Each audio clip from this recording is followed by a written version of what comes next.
University professors, what's the creepiest student experience you've ever had? I'm a retired professor of psychology from Yale, and the strangest encounter I've had was with a student named Calvin Dowler. I taught a psychology class of more than 75 students who ranged from freshmen to seniors. My first assignment was to have the students write an essay on the topic of psychology, of course. The prompt was, what do you think psychology is? Some of the essays turned in were great, others were expectedly half-assed, and some were never turned in at all. But Calvin Dowler's essay, my, it was almost as if he'd written it before and knew what was expected of him. Needless to say, I gave him full credit, and he was the only one who got that perfect score. Mr. Dowler was an excellent student, superb. Although I informed the class that I don't take attendance, he always showed up on time and never missed a day, never. He always walked in class with a wide grin on his face. In the beginning of the semester, he seemed to be able to make friends with the other students easily, but then time progressed, and with that comes change, sometimes for the better and sometimes for the worse. Mr. Dowler was an intelligent young man with an above-average IQ. I know this because he once told me he watches Rick and Morty. Isn't that something the kids say these days? All jokes aside, let me get back to my story. I began to notice odd behavior in my classroom, but not from Calvin. He remained his same, happy self. I noticed the other students gradually moved farther away from him. At a time, Calvin sat at the front of class, listening intently to every word I professed, along with several other students.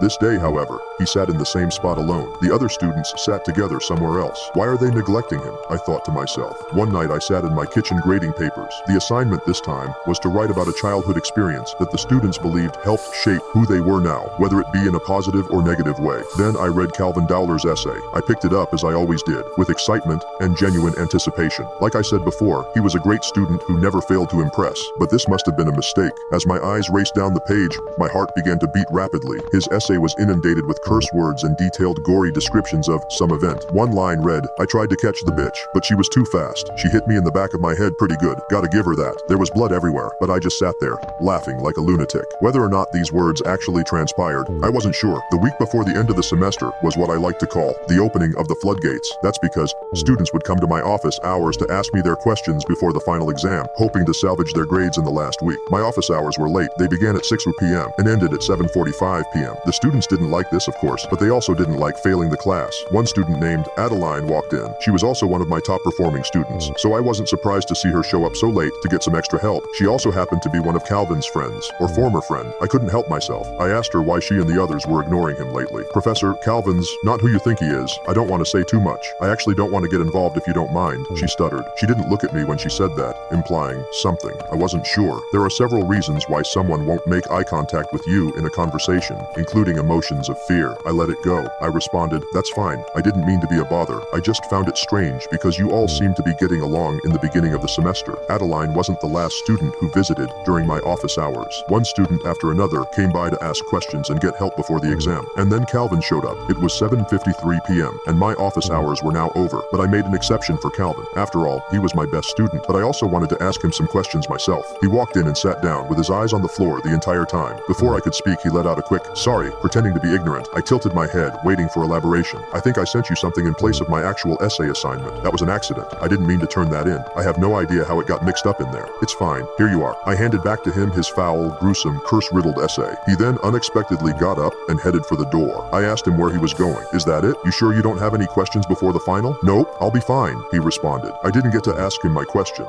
Mainly, why did he write that in the first place? It was dark outside by the time he left, but I didn't leave just then. I just couldn't stop thinking about it. I began to connect the dots, sitting there at my desk as if I was solving a mystery. Students have shunned him, including his best friends and his study group. He accidentally sends me this sadistic letter, which, even now, I have no idea if it's true or not. Moreover, he always had on this fake smile, this forced personality of happiness, but lately he's been showing antisocial behavior. Adeline seemed nervous when I asked her about him. What's going on? Maybe the kid's a psychopath, but how did I miss something like that in one of my own students? Nonsense. He's just going through a phase, a very weird, unusual phase. As I sat there thinking all this, I noticed the time, 8:34 p.m. I grabbed my coat, switched off the lights, locked up my office, and left the building. I got in my car and started the engine. I drove off, speeding through the empty streets. I made a sharp turn, spilling my cold, forgotten coffee all over the passenger seat. When I arrived at the next stop sign, I took some time to clean up a little. That's when I noticed Calvin's letter, the same one I returned to him just a few minutes ago, sitting on the passenger seat. I was shocked and confused. As I continued driving, I adjusted my rearview mirror, only to find that a wide male grin had filled it. It was Calvin.